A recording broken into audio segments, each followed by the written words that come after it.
میرے MBA خلیل مادر شیخ صاحب, deans, faculty,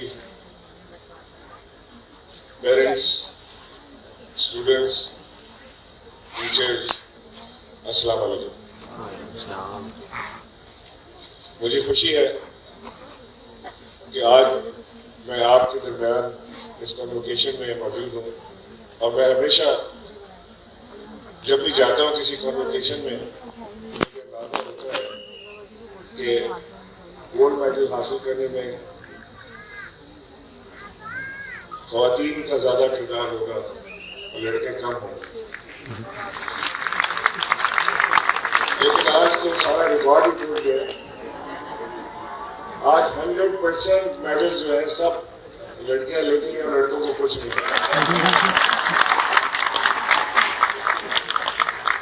میں جو وائس چانسلر صاحب اناؤنس کر رہے تھے کہ طلباء کو بلا رہے تھے گولڈ میڈل کے لیے, تو میں سامنے دیکھ رہا تھا کہ طلباء میں تو صرف طالبات ہیں, طالب تو کوئی نہیں ہے اس میں.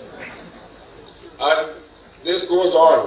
میں جب بھی کسی کنوکیشن میں جاتا ہوں تو مجھے یہ اب تو خیر تجربہ ہو گیا ہے, پہلے بڑی حیرت ہوتی تھی دیکھ کے کہ ساری 70%, 80%, 90% لڑکیاں یہ میڈل لے جاتی ہیں یا پوزیشنز لے جاتی ہیں, اور یہ ساری پوزیشنز لے جانے کے بعد یہ لڑکیاں, یہ خواتین, یہ میری بیٹیاں, یہ کہیں کھو جاتی ہیں معاشرے میں. یہ اپنے یہاں سے ڈگری حاصل کرنے کے ساتھ ہی جب اپنے کسی شادی کر لیتی ہیں, گھر چلی جاتی ہیں, تو ایسی جگہ چلی جاتی ہیں جہاں سے ان کو اپنی پروفیشنل لائف گزارنے کا موقع نہیں ملتا. یعنی وہ ایک گھریلو خاتون بن جاتی ہیں جب پروفیشنل ڈگری لینے کے بعد.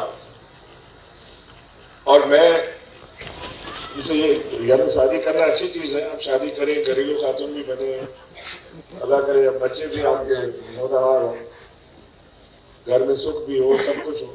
لیکن یہ کیا بات ہوئی کہ آپ نے اتنی بڑی ڈگری حاصل کی, محنت کی, جدوجہد کی, فرسٹ پوزیشن حاصل کی, کس لیے نہیں چاہیے؟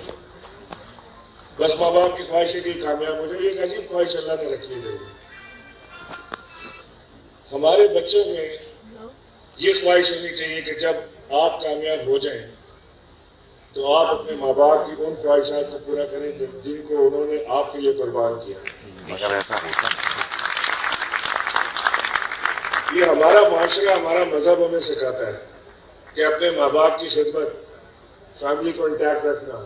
یہ ویسٹرن معاشرہ نہیں سکھاتا ہمیں. ویسٹرن معاشرہ دوسری چیز سکھاتا ہے, 18 سال کے ہو جاؤ ماں باپ کو چھوڑ کے چلے جاؤ, پھر کبھی ملیں گے, زندگی باقی رہی. تو یہ ہمارا معاشرہ نہیں سکھاتا. ہمارا معاشرہ سوسائٹی میں, یہ سوشل لائف میں, سول لائف میں, مورل ہائی سوسائٹی سے ہوتا ہے, اس سے ہوتا ہے, فیملی سے. یہ آپ کو کوئی دنیا کا معاشرہ نہیں سکھاتا. تو ہم اپنے معاشرے میں اپنے مذہب کے حساب سے اپنے ماں باپ کی خدمت ہم پر فرض کر دی گئی ہے, تو ہمیں یہ کرنا ہے. ماں باپ کے ساتھ ساتھ ہمیں اس سے آگے بڑھ کے اپنے وطن کی خدمت کرنی ہے. 40% بچے جو پاکستان سے گریجویٹ کرتے ہیں وہ پاکستان چھوڑنے کی سوچتے ہیں کہ بس میں امریکہ چلا جاؤں, میرا ویزا لگ جائے تو لائف سیٹ ہو جائے گی, لندن چلا میں کوئی انگلینڈ چلا جاؤں, کوئی یورپ چلا جائے, جہاں موقع ملے بس پاکستان سے نکل جاؤں کسی طرح. یہ ڈسٹرسٹ ہے اپنے ملک کے اوپر.